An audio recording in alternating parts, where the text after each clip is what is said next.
देवे देऊळ सेविले,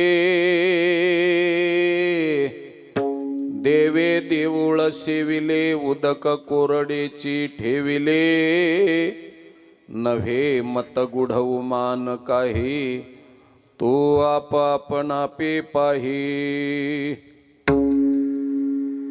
पाटे पूर ओसंडला, पाटे पूर ओसंडला, सरिता सागर तुंबोनी ठेला, नव्हे मत गुढव मान काही, तो आपणा पे पाही. वांजे घरी बाळ तहाना, वांजे घरी बाळ तहाना, एक बाळी दोकाना, नव्हे मत गुढव मान काही, तो आपणा पे पाही. तुका म्हणे पैस, तुका म्हणे पैस, अनुभविया ठावा गोडी रस, नव्हे मत गुढव मान काही, तो आपणा पे पाही. विठ्ठल विठ्ठल विठ्ठल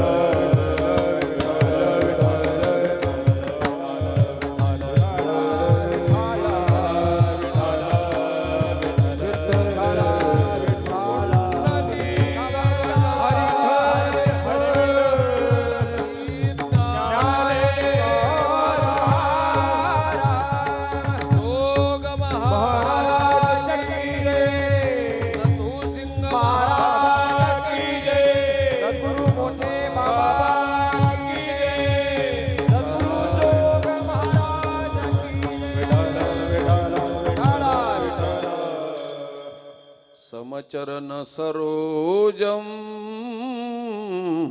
सांद्र नीलांबुदभम, जघन निहित पानिम, मंडनम मंडनानाम, तरुण तुलसीमाला, कंदरम कंजनेत्रम, सदै धवलहासम, विठ्ठलम चिंतयामि. पांडुरंगा करू प्रथम नमन, दुसरे चरण संताचिया. नमो ज्ञानेश्वरा, नमो ज्ञानेश्वरा, निवृत्ती उदारा सोपान देवा. मुक्ताबाई नमो त्रिभुवनी पावनी, आद्यत्रय जननी देवाचिया. देवे देऊळ सेविले, उदक कोरडेची ठेविले, नव्हे मत गुढव मान काही, तू आपणा पे पाही. प्रस्तुत प्राप्त प्रसंगी भगवान पांडुरंगरायाच्या चरणकमलावरती ही वाङ्मयीन सेवा समर्पित करण्यासाठी कीर्तनरूपी सेवेकरता निवडलेला अभंग, महाराष्ट्राचे लाडके संत, भगवान परमात्म्याचे अत्यंत आवडते भक्त, संत श्रेष्ठ श्री जगद्गुरु तुकाराम महाराज यांचा हा अभंग असून, या अभंगाच्या माध्यमातून भक्ताला भक्ती करीत असताना भगवान परमात्मा भक्तीचा मार्ग कसा खुला करतो आणि भक्तीच्या मार्गावरचे प्रतिबंध आणि अडथळे बाजूला करून भक्ताला भक्तीच्या मार्गानं मोक्षापर्यंत कसा घेऊन जातो आणि स्वस्वरूपाला प्राप्त करून घेतो, याचं चिंतन मांडणारा हा अभंग आहे. विठ्ठला विठ्ठला विठ्ठला विठ्ठला.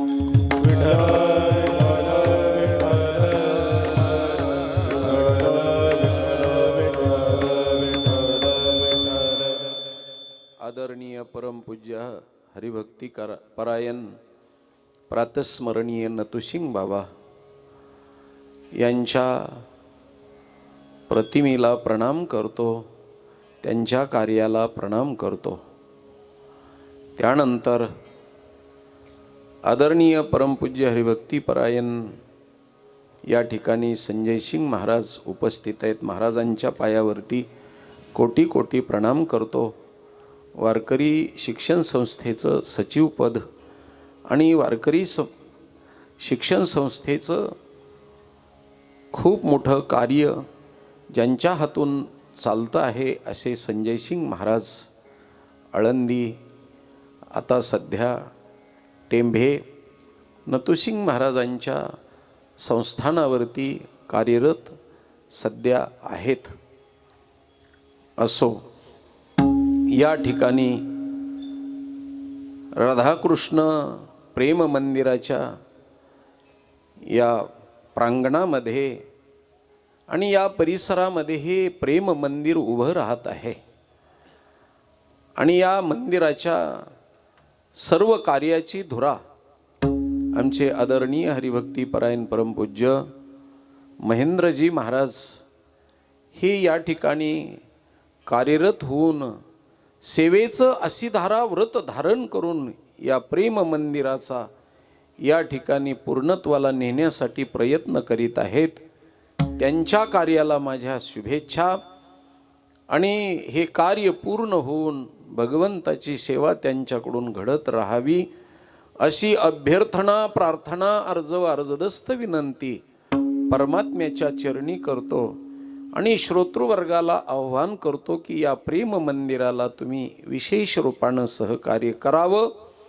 आणि वृंदावनामध्ये जे प्रेम मंदिर आहे तसं या ठिकाणी प्रेम मंदिर उभं राहून प्रतिवृंदावन तयार व्हावं अशी मी तुम्हा सर्व मायबापाला विनंती करतो.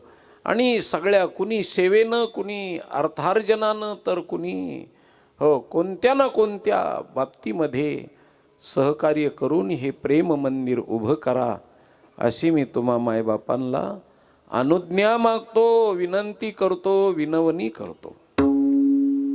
आणि माझ्या माता भगिनी, श्रोतृवर्ग, अधिकार संपन्न टाळकरी वृंद, गायक, वादक, सर्व गुणवान मंडळींच्या पायावरती ज्ञात अज्ञात स्थितीमध्ये सर्व महाराज मंडळींच्या पायावरती कोटी कोटी प्रणाम करतो. आणि वाह्यात, व्यर्थ, अनर्थ, खोटं, कर्णापाटव दोषानं युक्त असलेलं भ्रम, प्रमाद, विप्रलिप्सा निर्माण करणारं, चुकवणारं, भागवणारं शक्यतो बोलणार नाही. परंतु एखादी वेळेस मानवी बुद्धी असते, मी माणूस आहे, संत नाही. त्यामुळं माझ्याकडून एखादी वेळेस अपशब्द, अपसिद्धांत प्राप्त होण्याची कधीतरी चान्सेस आहेत. आणि एखादी वेळेस अपसिद्धांत माझ्याकडून बोलण्यामध्ये येऊ शकतो. त्याबद्दल सर्व मायबापानं क्षमा करावी. आणि तुमच्या क्षमेनंतर, तुमच्या कृपा भांडवलाच्या नंतर माझ्याकडं मतीमध्ये सुंदर तऱ्हेची तुम्ही प्रेरणा द्यावी, श्रद्धा द्यावी आणि त्याच्या माध्यमातून मी बोलत राहावं. विठ्ठल विठ्ठल विठ्ठल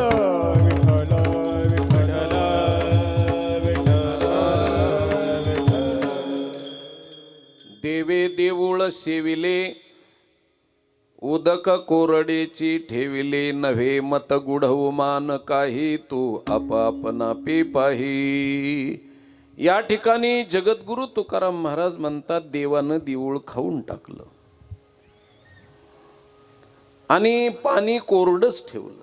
विठ्ठल विठ्ठल विठ्ठल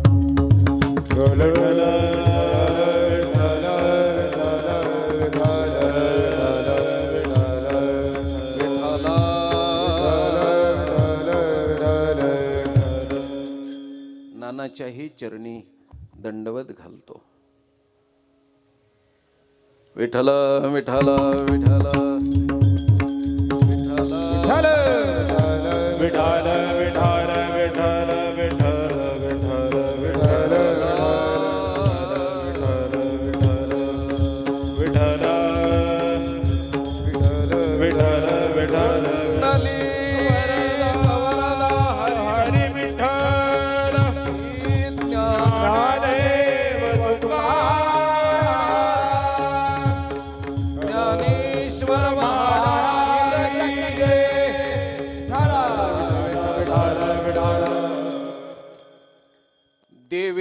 देऊळ सेविले म्हणजे देवानं देऊळ खाऊन टाकलं. आणि जेवत असताना आपण जेवताना पाणी घेतो, पण परमात्म्यानं देऊळ खाऊन टाकलं पण पाण्याचा घोट घेतला नाही. त्याच्यामुळं पाणी कोरडच राहिलं. आणि हे माझं मत नाही, हे माझं गुपित नाही, हे माझं उमान म्हणजे उखाणा नाही, हे गुपित असलेलं शास्त्र नाही, हे प्रगट असलेला सिद्धांत आहे. आणि हा एक प्रकारचा साधनेचा प्रकार असल्यामुळे ही एक प्रकारची साधना आहे. म्हणून मी माझं मत मांडित नाही, मी बाकीच्या मताचा गलबला करीत नाही, असं तुकोबारायनं पहिल्या चरणामध्ये सरळ सरळ भावार्थात सांगितलं. आता आपण एका एका शब्दाचा विचार करू. विठ्ठल विठ्ठल विठ्ठल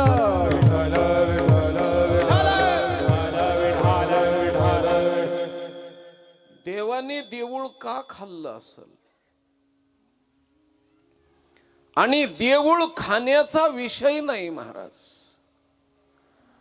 भगवंताच्या सगुण परमात्म्याच्या वास्तव्याचं ठिकाण असल्यामुळं देवान देऊळ खाल्लं म्हणणं हे व्यवहाराच्या कक्षेमध्ये बसत नाही. पण जगद्गुरु तुकाराम महाराज तर खोटं बोलू शकत नाही, कारण खोटं बोलत असतात ते संत नसतात, आणि संत असतात ते कधीच खोटं बोलत नसतात. एखादी वेळेस महाराज खोटं बोलते ना, पण संत खोटं बोलत नाहीत. मग व्यवहाराला तर धरून बसत नाही. देवानं देऊळ खाल्लं म्हणजे देवानं देऊळ खाल्ल्यानंतर इहलोकाचं अस्तित्वच नष्ट केलं का काय? बर ही देवावरती वेळ का आली असा एक प्रश्न निर्माण होतो. मला तरी असं वाटतं महाराज, या सगळ्या जगाला खाऊ घालणारा परमात्मा आहे. पोषितो जगाशी एकलाची, तुम्हाला आम्हाला सगळ्या जणाला खाऊ घालणारा परमात्मा आहे महाराज. आणि किती तत्परतेनं खाऊ घालतो, इतक्या तत्परतेनं खाऊ घालतो की महाराज तुम्हाला आम्हाला प्रत्यक्ष परमात्मा खाऊ घालण्याकरता आला नाही, पण त्यांनी आम्हाला खाऊ घालण्याकरता जीवापाड प्रेम करण्याकरता आम्हाला माता दिली महाराज. आणि त्या मातेची तळमळ किती असते लेकराला खाऊ घालण्यासाठी. एखादी वेळेस ती उपवासी राहील, पण बाळाला खाऊ घातल्याशिवाय तिला चैन पडणार नाही. म्हणून परमात्माच मातृत्वाच्या रूपानं अवताराला येऊन जन्माला येऊन रोज तुमच्या आमच्या खाण्याची काळजी परमात्मा करतो महाराज. मग जगाला खाऊ घालणाऱ्या परमात्म्याला कधी कुणी खाऊ घातलंय का? तुम्हाला आम्हाला रोज पक्वान्न करून खाऊ घालणारी आई, त्या आईला एखाद्या तरी मुलानं विचारलंय का, आई तू मला जेवू घातलंस पण तू जेवलीस का? एखाद्या तरी मुलानं विचारलं का हो की आई तू जेवलीस का? नाही जेवलीस का?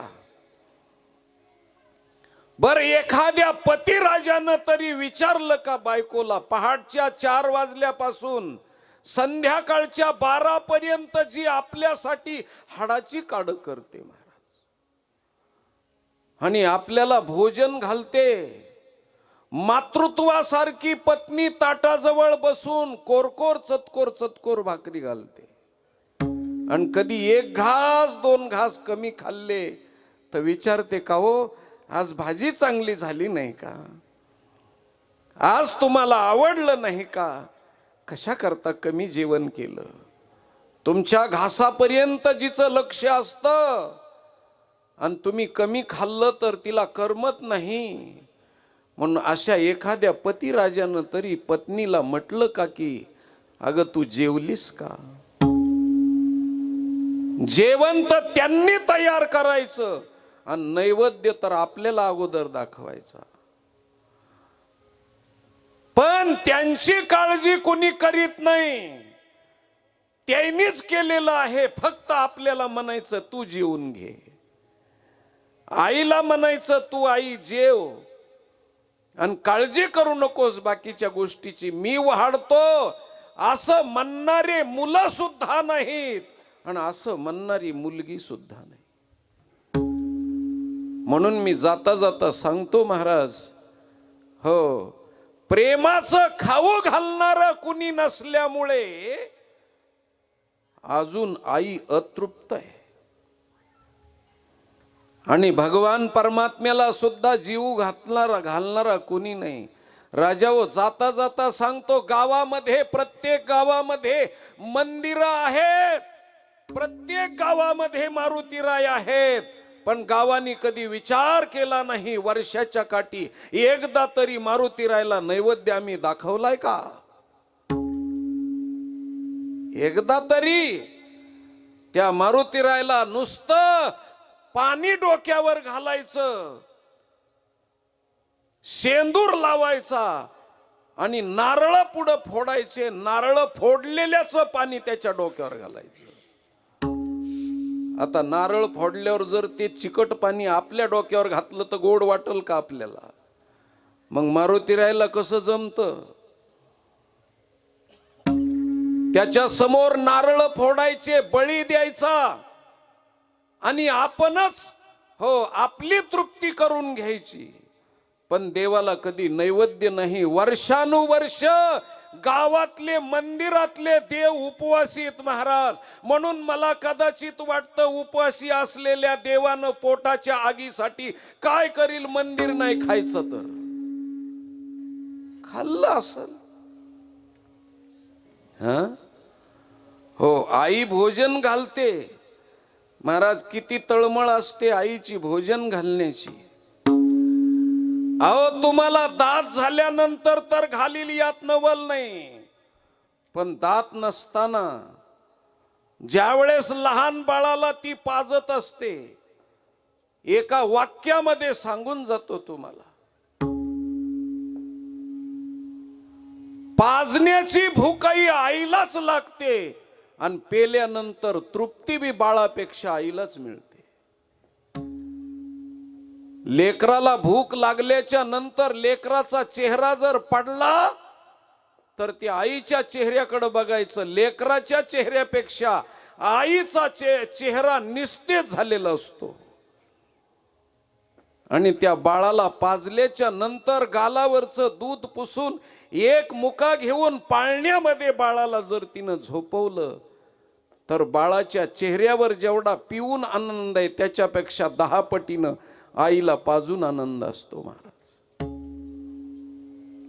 फक्त चेहरा वाचन आलं पाहिजे, त्याला इंग्लिश मध्ये फेस रिडिंग म्हणतात. आईचा चेहरा वाचता आला पाहिजे. म्हणून एवढी तळमळ करणारी, हो, आणि त्या आईला तुमच्या आमच्या सारख्याला पोसणारा भगवान परमात्मा आहे महाराज. किती काळजी करतो.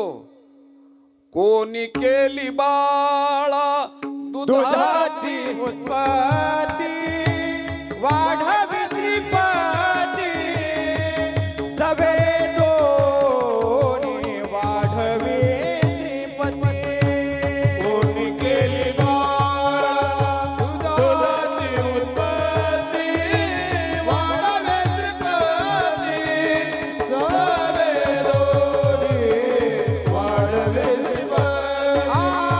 कोण करी बाळा दुधाची उत्पत्ती, वाढवी श्रीपती, सवे दोन्ही वाढवी श्रीपती, सवे दोन्ही. कोणी केली बाळा दुधाची उत्पत्ती, वाढवी श्रीपती, वाढवी श्रीपती,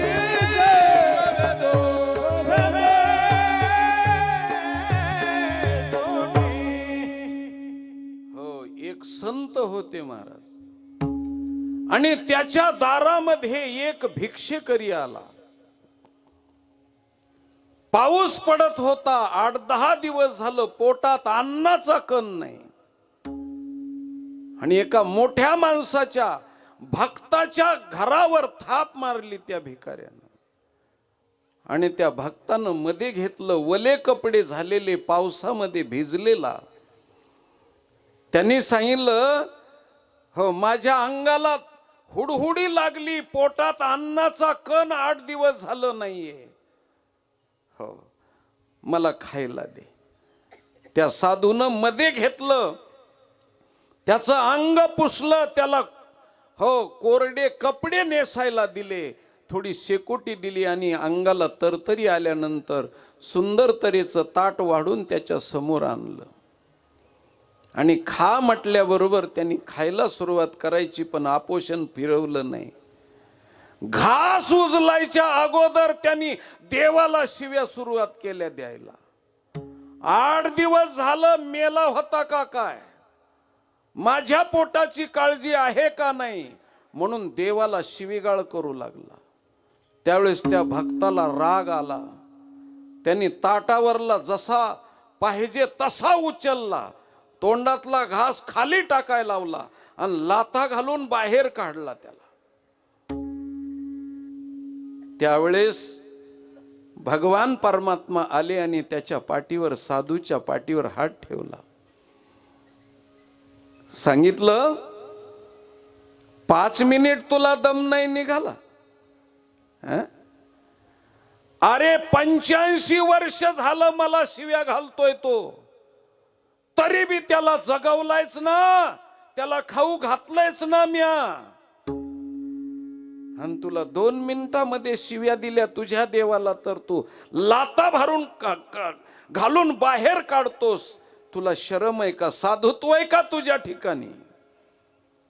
अरे इतका तकलीफ देणारा असून सुद्धा मी जगवलाय, म्हणून देवाला शिव्या घालणारे सुद्धा माझ्या परमात्म्यानं जगवलेतच ना महाराज. कोण खाऊ घालत?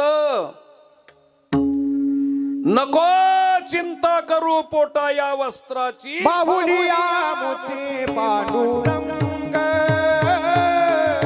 माऊलिया मोचे पांडुरंग,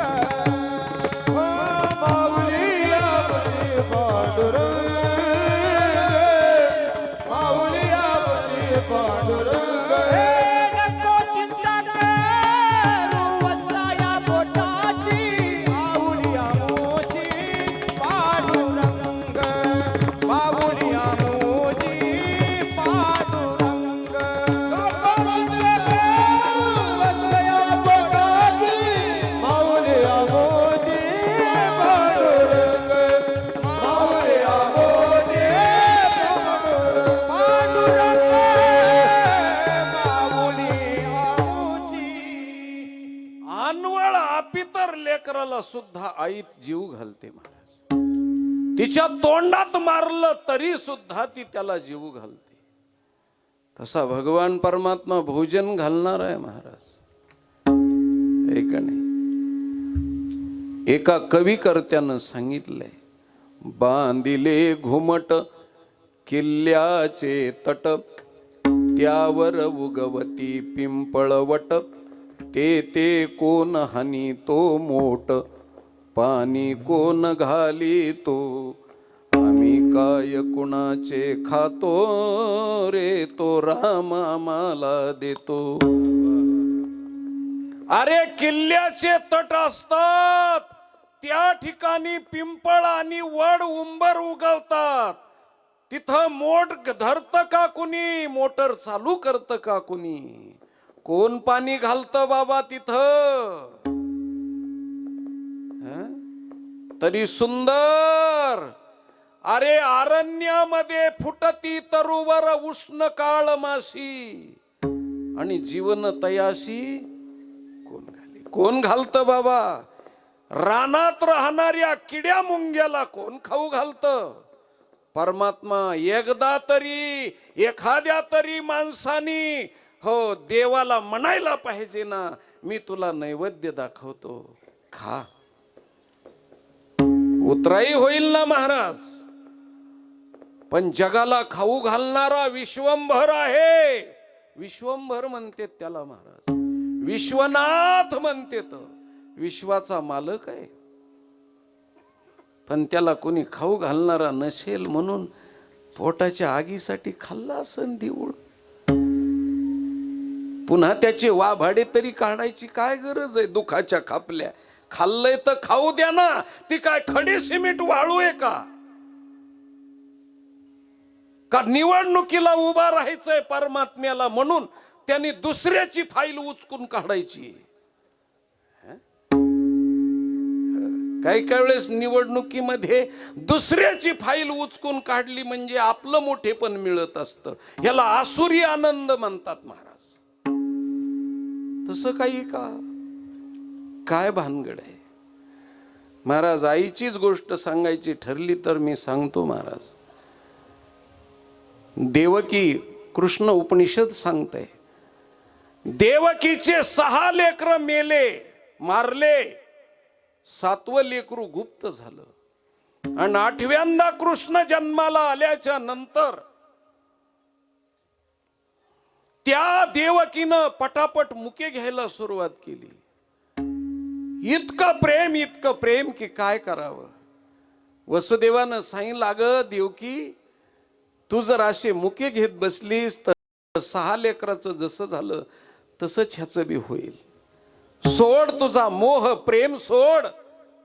हो, पण ऐकत नव्हती. कारण 6 लेकराच्या बाबतीमध्ये पोट जळालेलं होतं आणि एका लेकराच्या बाबतीत हृदय करपलेलं होतं महाराज. आणि एवढ्या दुःखावरती 8व्या लेकराचा प्रेम आणि मोह निर्माण झालेला होता. सरते शेवटी ती सोडत नाही. बळजबरीनं वडलं वसुदेवानं आणि पाठीमध्ये घातलं, डोक्यावरती पाठी घेतली. त्या टाइमला महाराज त्या देवकीनं त्या पाठीवरती झडप घालीत असताना हाताला पाठी आली नाही म्हणून त्या जेलला, त्या कैद खाण्याला एका बाजूला वटा होता, त्या वट्यावर चढली महाराज ती. आणि कृष्ण भगवान परमात्म्याकडे पाहिल्याबरोबर मी माझ्या माता भगिनींची क्षमा मागून बोलतो, पुन्हा एकदा तुमची माफी मागतो महाराज. त्या देवकीचं प्रेम देवाला खाऊ घालण्यासाठी एवढं प्राप्त झालं की तिची दोन्ही ठिकाणी चोळी फाटली आणि त्याच्यातून दुधाच्या धारा बाहेर पडल्या आणि कृष्णाच्या तोंडावर पडल्या महाराज. कृष्ण भगवान परमात्म्याने गालावरती जीभ केली आणि त्या देवकीचं दूध प्याले आणि देवानी मनोमन नमस्कार केला, आई तुझ्या दुधाची फेड करण्याकरताच मी जन्माला आलेलो आहे. तुझ्या दुधाची मला फेड करायची म्हणून माझं जीवन धन्य झालं. महाराज, याला पाहणा म्हणतात, पाहणा. आणि तहाना पाहून पाहणा येत असतो. म्हणून आई एवढ्या प्रेमानं लेकराला पाजते, पण ते लेकरू एकदा बी म्हणत नाही आईला तू जेव ना गाई. काय करावं? परिस्थिती कठीण आहे महाराज. म्हणून माझ्या देवाला दुष्काळ पडला. म्हणून त्यांनी मंदिर खाल्लं नसल. कशा करता खाल्लं? कृतयुगाच्या ठिकाणी महाराज अवताराला आल्यानंतर बळीराजानं हातावर नुसतं पाणी सोडलं, नुसतं पाणी. आणि तेवढ्या पाण्यावर आचमन करून अख्खं युग घालवलं महाराज. आचमन केलं, खायला सुद्धा नाही मिळालं देवाला. जगाला खाऊ घालण्यामध्ये नाही मिळालं, वेळ नाही मिळाला. त्या भक्तानं पाणी सोडलं, त्यांनी बी अन्न दिलं नाही. त्या पाण्यावर आचमन केलं आणि तेवढ्यावरती थांबले. कृतयुगाच्या ठिकाणी ही गोष्ट झाली. त्रेतायुगाच्या ठिकाणी महाराज देवाला जेवायला मिळालं नाही म्हणून वनवासामध्ये जाऊन शबरीची बोरं खाल्ली महाराज.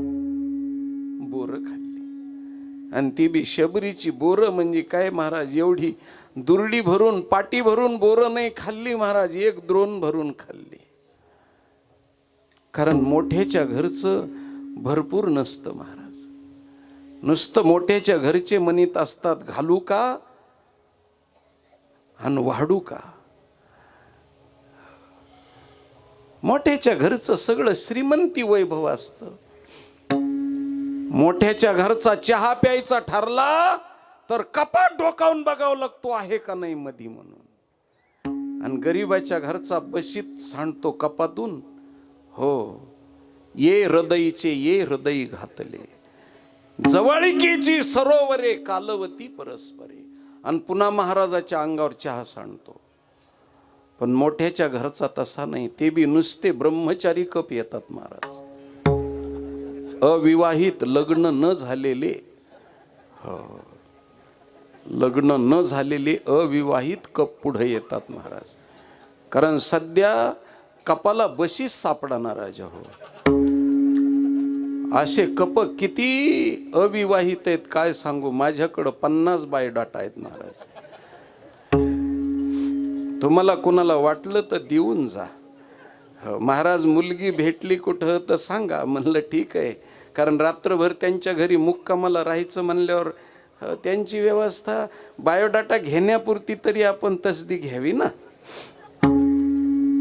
ज्याची खावी पोळी त्याची वाजवावी टाळी. पण अजून मी त्या भानगडीत पडलो नाही.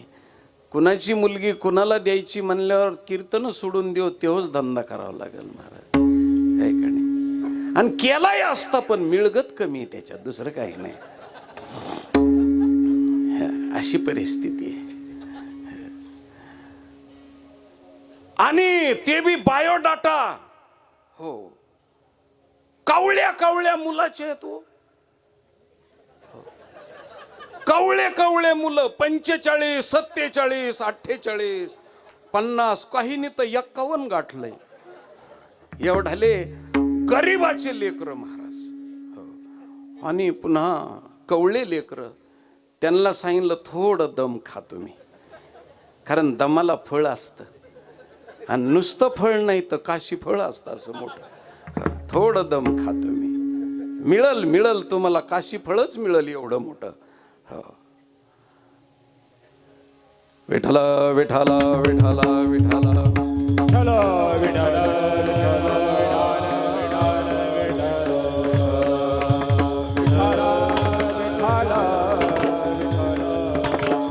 कुंडली कवरदा हरी विठ्ठल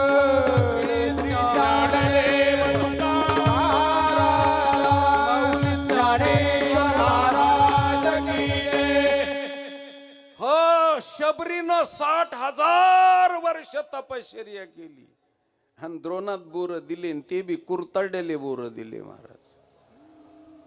आणि हे देवानं खाल्ले. पण काय सांगाव, दुसऱ्या दिवशी फ्रंट पेजला बातम्या आल्या महाराज, त्याचे वाभाडे काढले. हो काय वाभाडे काढले संतांनी. उच्चिष्ट ती फळे, उच्चिष्ट ती फळे, उच्चिष्ट ती फळे खाय पिल्लटीची.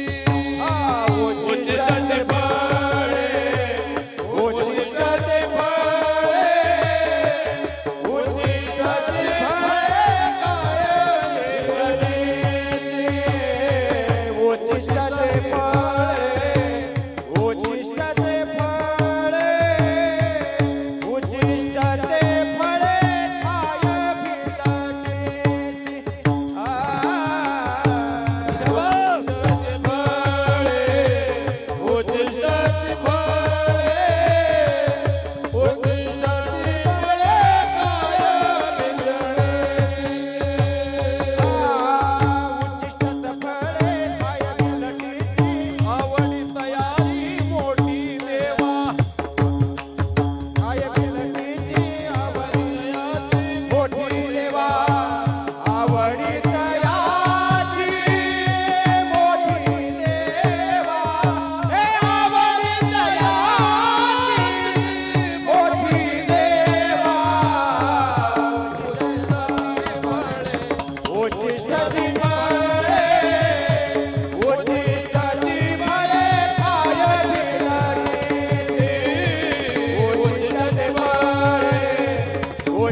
साज अंगे देव करी आणि काडी धर्मा घरी उचिष्टती फळे खाय भिल्लटीची आवडी तयाची मोठी देवा.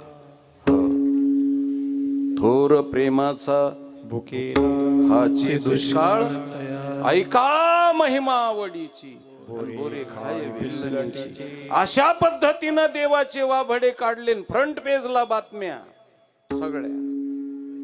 काय करावं विचार. त्रेतायुग गेलं महाराज. त्रेतायुगात तर तेवढ्या बोरावरच भागवलं, नाही कोणी खाऊ घातलं. पुढं द्वापार युग उगवल्यानंतर तरी कोणी खाऊ घालणारा भेटल वाटलं, नाही मिळाला महाराज. चोरून खाण्याची वेळ आली राजा. देवावर एवढी वेळ आली, चोरून खावं लागलं. चोरून पुन्हा साधू संतांनी पुन्हा पेपरला बातम्या खाल्लेल्याच्या. नव लगे माय चोरोनी आखाय नवनीत. चोरोनी आखाय नवनीत. चोरोनी आखाय नवनीत. नवलगे माय चोरोनी आखाय नवनीत.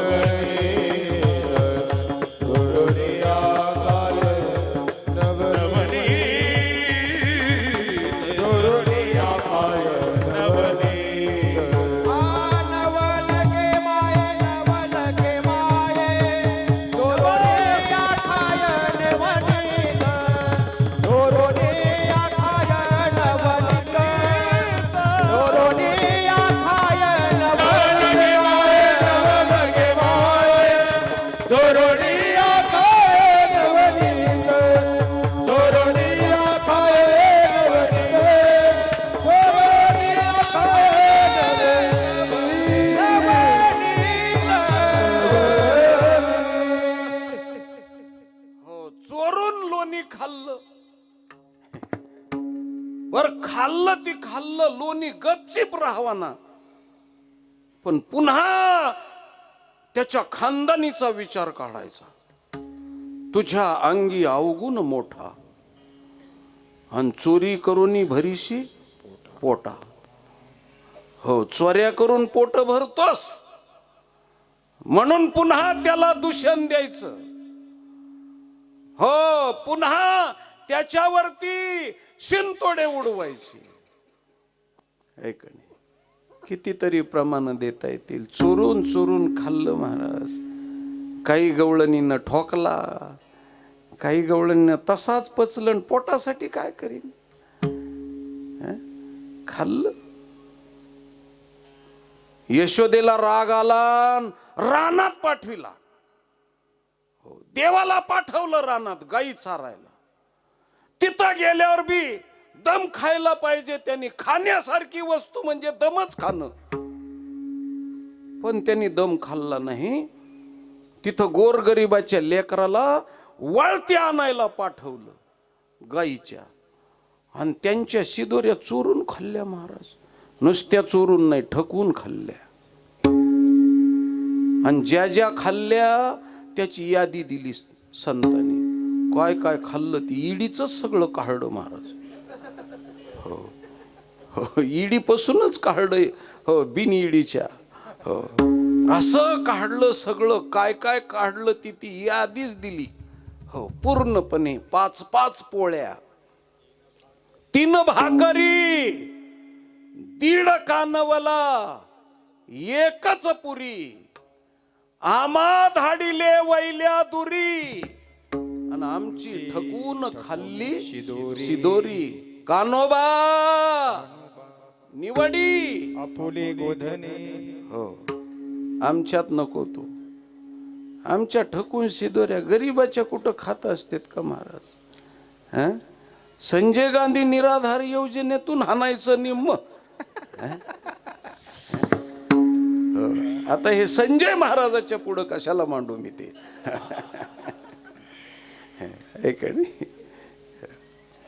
त्याच्यातला बी दलाली. रानात पाठवल्याच्या नंतर 5-5 पोळ्या खाल्ल्या महाराज. 10 पोळ्या. एका श्रीमंत घरचं लेकरू होतं, दिला त्याच्या आईनं 10 पोळ्या, म्हणली खावड आहे म्हणून त्याच्या 10ची 10 पोळ्या खाल्ल्या महाराज. हो, आता त्या कोणत्या खाल्ल्या वेदांत सांगत नाही, पण महाराज फार सुंदर तऱ्हेचा विषय आहे. हो, 5 पोळ्या 3 भाकरी खाल्ल्या. हो, त्यानंतर 1.5 कानवाला खाल्ला. 1.5 कानवाला म्हणजे आपण कीर्तन ऐकतो महाराज, पण 1.5 कानानं ऐकतो. एका कानानं पूर्ण ऐकायचं आणि एका अर्ध्या कानानं सोडून द्यायचं, ह्याला 1.5 कानवाला म्हणायचं. फक्त कान वला करणे एवढाच कानवाला. म्हणजे अर्धवट असलेलं श्रवण भगवान परमात्म्याने खाऊन टाकलं आणि पूर्ण परीक्षिती राजासारखं श्रवणाला तत्पर केलं, असा त्याचा अर्थ आहे महाराज. आणि 1 पुरी खाल्ली म्हणजे हो, यमपुरी खाऊन टाकली महाराज. आणि भक्ताला मुक्त करण्याकरताची व्यवस्था केली. 3 भाकरी म्हणजे 3 गुण खाऊन टाकले. 5 पोळ्या म्हणजे स्थूल शरीर आणि त्याच्यावरचे 5 पोळ्या म्हणजे त्याचे 5 विषय, ते सगळे खाऊन टाकले देवानं आणि मुक्त होण्यासाठीची व्यवस्था केलेली आहे. म्हणून महाराज भगवंतांनी तिथं जाऊन खाल्लं.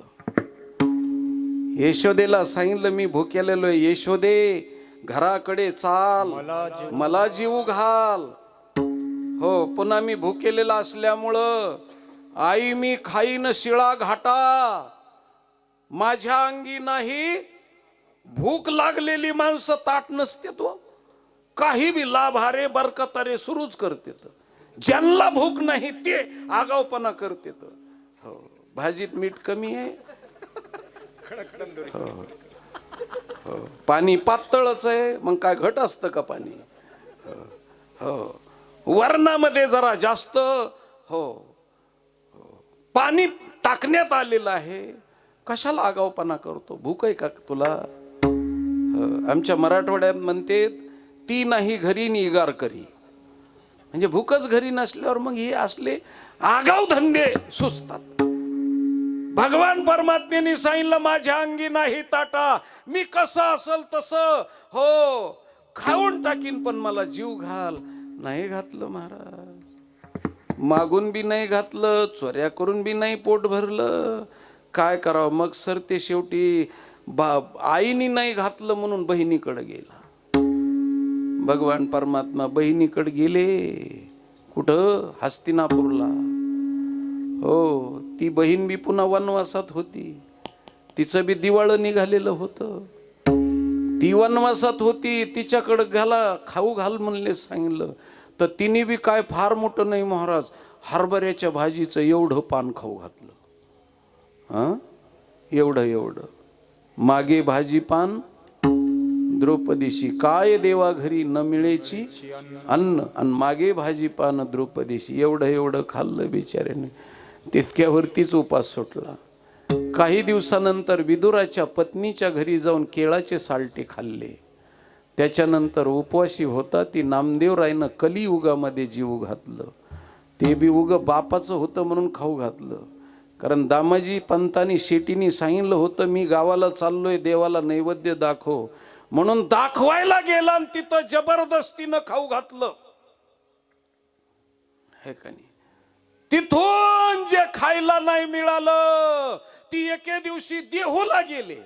आणि देहूला गेल्याच्या नंतर तुकाराम महाराजाच्या घरी पाहुणे गेल्यानंतर तुकाराम महाराज म्हणते, अगोदरच आम्ही सदैव सुडके, आम्ही सदैव सुडके, आम्ही सदैव सुडके. जवळी येता चोर धाके, जवळी येता चोर धाके. जाऊ पुढते भिके, तुझे घर राखीते. जाऊ पुढते भिके, तुझे घर राखीते. जाऊ पुढते भिके, तुझे घर राखीते. जाऊ पुढते भिके, तुझे घर राखीते. तुकाराम महाराजाच्याच घरी खायला काही नाही. चिमणी कोकून गेली तर अन्न नाही. सरते शेवटी देव आलेले पाहिल्यानंतर जिजाईला विनंती केली, काहीतरी घाला. जिजाबाई गेल्या शेजारून मुठभर कन्या आणल्या महाराज. हो, मुठभरच आणल्या. एवढं भांडभर पाणी ठेवलं आणि त्याच्यात मुठभर कन्या टाकल्या. काय महाराज, एका कणीची दुसऱ्या कणीला गाठभेट सुद्धा व्हायना. ही इकडच्या बाजूला कणायची आणि ती तिकडच्या बाजूला कणायची. हो, दोघी कन्या कणाय लागल्या म्हणून कन्या म्हणायचं त्यांना. हो, आता त्याच्याही पेक्षा कन्या कशामुळे म्हणते ते मी नंतर सांगल, कीर्तनात नाही सांगत. हो, त्या दोघी कन्याला एकमेकीला बोलायचं ठरलं तर मोबाईलवर बोलत होत्या महाराज.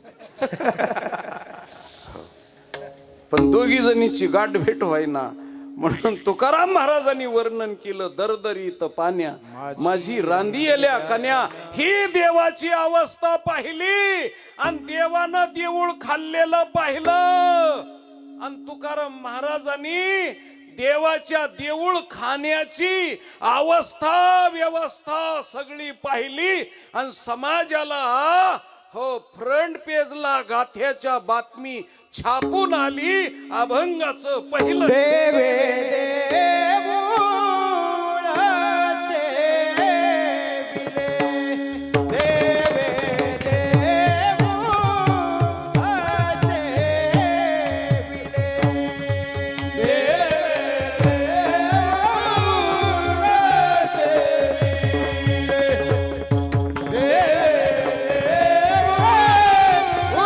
सेविले,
पाणी कोरडच ठेवलं. आता हे संताचं बोलणं महाराज, हे सहजासहजी कळत नसतं आणि हे बोलणं हे कधी बी सरळ सरळ नसतं. तर संताचं बोलणं कळण्याकरता संताचीच कृपा व्हावी लागते. त्यावेळेस संताचं बोलणं कळत असतं, कारण ते सरळ शब्दार्थानं नसतं, त्याची व्यंजना वृत्ती असते, व्यंगिक अर्थानं. हो, रूढार्थाचं बोलणं नसतं महाराज. ते त्याची बोलण्याची पद्धत काय आहे पहिल्यांदा आपल्याला देऊळ समजून घ्यावं लागेल. विठ्ठल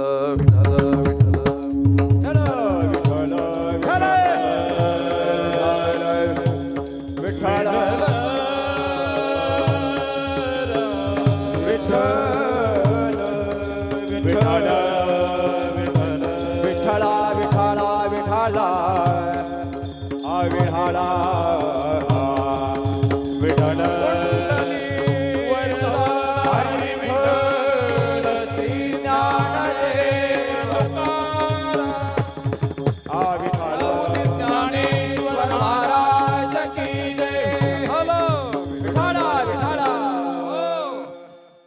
पहिल्यांदा आपल्याला देऊळ समजून घ्यावं.